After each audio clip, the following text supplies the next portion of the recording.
সন্ধ্যার আকাশে মেঘ জমেছে, রিমঝিম বৃষ্টির শব্দে ভিজে যাচ্ছে তানিয়ার মন।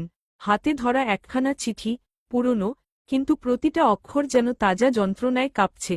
7 বছর আগে আরিফ ও তানিয়ার প্রেম শুরু হয়েছিল বিশ্ববিদ্যালয়ের লাইব্রেরি। বইয়ের ভাজে ভালোবাসা, চায়ের কাপে স্বপ্ন, আর ছোট ছোট হেঁটে বেড়ানোয় ছিল তাদের সবটুকু জগৎ। কিন্তু ভাগ্য সবসময় প্রেমিকদের পক্ষে থাকে না। তানিয়ার পরিবার চায়নি এই সম্পর্ক। একদিন চিঠি লিখে বিদায় জানায় আরিফ। চিঠিতে ছিল কেবল এই লাইনটা, ভালোবাসি, কিন্তু তোমার সুখের জন্য আমার হার মানাটাই প্রমাণ হবে আমার সবচেয়ে বড় ভালোবাসা। তানিয়া বুঝতে পারেনি তখন আরিফ কেন এমন করল।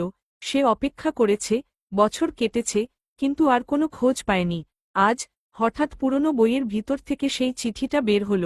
চিঠির শেষের পাতায় ছোট করে লেখা ছিল, যদি কখনো একা লাগে, জানবে, আমি তখনও কোথাও, চুপচাপ তোমায় ভালোবাসছি। তানিয়ার চোখ বেয়ে ঝরে পড়ে এক ফোঁটা অশ্রু।